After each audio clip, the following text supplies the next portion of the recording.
ஸ்ரீமதே ராமானுஜாய நமः. வசுதேவசுதம் தேவம் கம்சசாணூரமர்தனம் தேவகீ பரமானந்தம் கிருஷ்ணம் வந்தே ஜகத்குரும். நாள்தோறும் பகவத்கீதையில் 41வது ஸ்லோகத்தில் பகவான் காமத்தை கண்டிப்பாக ஜெயிக்கணும், அதனால கர்மயோகத்தில் ஈடுபடுன்னு சொல்கிறாரு. 42வது ஸ்லோகத்தில் காமம் மட்டும் திருடன் இல்லை, அதாவது காமம் மட்டுமே நம்மளுடைய ஆத்மாவனுடைய அறிவு மூடப்படுறதுக்கு காரணமாக இல்லை, அதுக்கு பின்னாடி புலன்கள், மனசு, புத்தின்னு மொத்தமாக 4 பேர் இருக்காங்க அப்படின்றத சொல்கிறாரு. இப்போ இது ரெண்டத்தையும் சேர்த்து நம்ம இதிலேருந்து என்ன தெரிஞ்சுக்கணும், எப்படி இதிலேருந்து விடுபடுறதுன்றதை தெரிஞ்சுக்கலாம். இந்த 41வது ஸ்லோகத்தையும் 42வது ஸ்லோகத்தையும் கனெக்ட் பண்ணி பார்க்க போகிறோம். இப்போ நம்ம சேர்த்து பார்க்க போகிறோம். சரி, இப்போது இந்திரியங்கள் இருக்கு இல்லையா, இப்போ இந்திரியங்கள் ரொம்ப வலிமையானது அப்படின்னு பார்த்தோம் போன ஸ்லோகத்தில். அதாவது 42வது ஸ்லோகத்தில் இந்திரியாணி பராணி ஆகுகு, ரொம்ப வலிமையானது அப்படின்ட்டு, ரொம்ப பலம் வாய்ந்தது. ஆனால் எப்படியோ வச்சுக்கோங்க, நம்ம கண்ணை மூடிக்கிட்டு வாயை மூடிக்கிட்டு காதில் கேட்கக்கூடாதுல கேட்டுக்கிட்டு அது மாதிரிலாம் கட்டுப்படுத்துகிறோம் அப்படின்னு வச்சுக்கோங்க. மனசை எப்படி கட்டுப்படுத்த முடியும்? மனசை நம்மளால் மூடிட முடியுமா? முடியாது இல்லையா?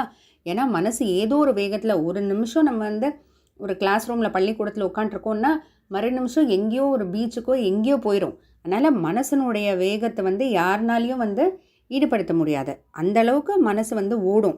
அப்போ மனசை எப்படி கட்டுப்படுத்த முடியும்? சரி, ஏதோ நம்ம ஒரு மயக்க நிலையில் இருக்கும்போது மனசு அந்த அளவுக்கு ஓடாமல் அடங்கி இருக்கும் அப்படின்ற வச்சுக்கலாம். ஆனால் தெளிஞ்சு எழுத உடனே திரும்ப அதே பழைய விஷயங்களுக்கும் நம்ம என்ன போக்கில் போயிட்டு இருந்தோமோ அப்படி தானே போகும். அதுக்கு என்ன காரணமாக இருக்குது? ஏன்னா நம்ம மயக்கம் அடைஞ்சிட்டோம் அப்படிங்கும்போது கொஞ்சம் நேரம் ஒரு அமைதியான நிலைக்கு போகிறோம். அப்போ மனசு அடக்கமான அந்த ஒரு நிலையில தான் இருக்குது. ஆனால் தெளிஞ்சு எழுந்த உடனே திரும்ப பழைய விஷயத்துக்கு போகுது. எதனாலன்னா புத்தியினால். அந்த புத்தியில் எல்லா விஷயங்களும் இருக்குது. சரி, வேறு பிறவி எடுக்கிறோன்னே வச்சுக்கலாம். ஏன்னா அந்த புத்தி மாறுறதுக்கு வேறு பிறவி எடுக்கிறோம் இல்லையா? ஆனால் வேறு பிறவி எடுத்தாலும் நம்மளுடைய ஆழ் மனசில் நம்ம உள்ள புதஞ்சிருக்கக்கூடிய அந்த காமங்கள் ரொம்ப ரொம்ப வலிமையானது. அதனால தான் நம்ம இன்னொரு ஜென்மம் எடுக்கும்போது கூட அது நம்மளை துரத்துக்கிட்டே வரா மாதிரி இருக்கும். இதை தான் அந்த நீண்ட கால வாசனை அப்படின்னு சொல்லுவாங்க. ஏன்னா புலன்களை கூட அடக்கினாலும் அடக்கிடலாம், ஆனால் மனசு அடக்க முடியாது. ஏன்னா மனசு ஓடிக்கிட்டே இருக்கும். சரி, அப்படியே ஒரு மயக்க நிலையில் இருக்கும்போது கூட மனசு அடங்கிடுச்சுன்னு வச்சாலும் திரும்ப எழுந்த உடனே நம்ம திரும்ப பழைய விஷயங்களுக்கு தானே போகிறோம். அது எதனாலன்னு பார்த்தா புத்தியினுடைய ஆற்றல்னால. சரி, ஒரு பிறவி மாறினா அடுத்த ஒரு ஜென்மம் எடுத்துட்டா கூட புத்தி மாறிடும் அப்படின்னு பார்த்தா அந்த நீண்ட கால வாசனையான அந்த காமங்கள் துரத்துக்கிட்டே வருதே.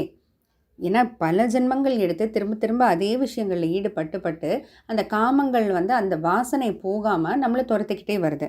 அப்போ பார்த்திங்கன்னா காமம் தான் இருக்கிறதுலே ரொம்ப வலிமையானது, ரொம்ப சக்தி வாய்ந்தது. ஆனால் அதுக்கு கூட்டாளி மாதிரி 3 பேர் இருக்காங்க, புலன்கள், மனசு, புத்தின்னு. அப்போது பகவான் 41வது ஸ்லோகத்தில் சொன்ன மாதிரி கர்மயோகத்தில் நம்ம ஈடுபட்டோம்னா, கர்மயோகத்தில் ஈடுபடும் போது நம்ம புலன்களும் கர்மயோகத்தில் ஈடுபடுது, நம்ம மனசு, புத்தி நம்மளை அறியாமையே அந்த கர்மயோகத்தில். ஏன்னா நம்ம ஏதோ ஒரு செயல் செய்கிறோன்னா கண்டிப்பாக நம்ம புலன்கள் இல்லாமல் செய்ய முடியாது. பார்க்குறதுக்கு கண்ணு தேவை, நம்ம கையில் எதானு தேவை, நடந்து போகிறதுக்கு காலெலாம் தேவை. அப்போது ஆட்டோமேட்டிக்காக நம்ம செய்யக்கூடிய செயலில் நம்ம புலன்கள் ஈடுபட்டுரும். அப்போ எப்போ புலன்கள் ஈடுபடுதோ மனசு தெரிஞ்சோ தெரியாமலோ அதில் ஈடுபட்டுரும். புத்தியும் நம்ம செயல்படுத்தி தான் ஆகணும் ஏதோ ஒரு செயல் செய்கிறதுக்கு. அப்போ புத்தி எங்கேயோ வச்சுக்கிட்டு இங்கே இது பண்ண முடியாது இல்லையா?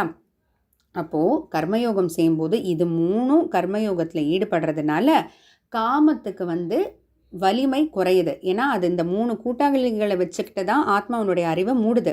இப்போ இந்த 3ம் கர்மயோகத்தில் செயல்படுறதுனால காமம் தனியாக நின்று போய் கொஞ்சம் கொஞ்சமாக அதனோட பலம் குறைஞ்சு கண்டிப்பாக நம்ம பகவானுடைய ஆசீர்வாதத்தினாலையும் அருள்னாலையும் காமத்தை ஜெயிச்சிடலாம். அப்படின்றது தான் நம்ம 41வது ஸ்லோகம் 42வது ஸ்லோகம் ரெண்டத்தையும் கனெக்ட் பண்ணி பார்க்கக்கூடிய விஷயம். தொடர்ந்து பார்க்கலாம். இன்னும் ஒரு ஸ்லோகம் தான் இருக்குது இந்த அத்தியாயமே முடியறதுக்கு. ஜெய் ஸ்ரீ கிருஷ்ண.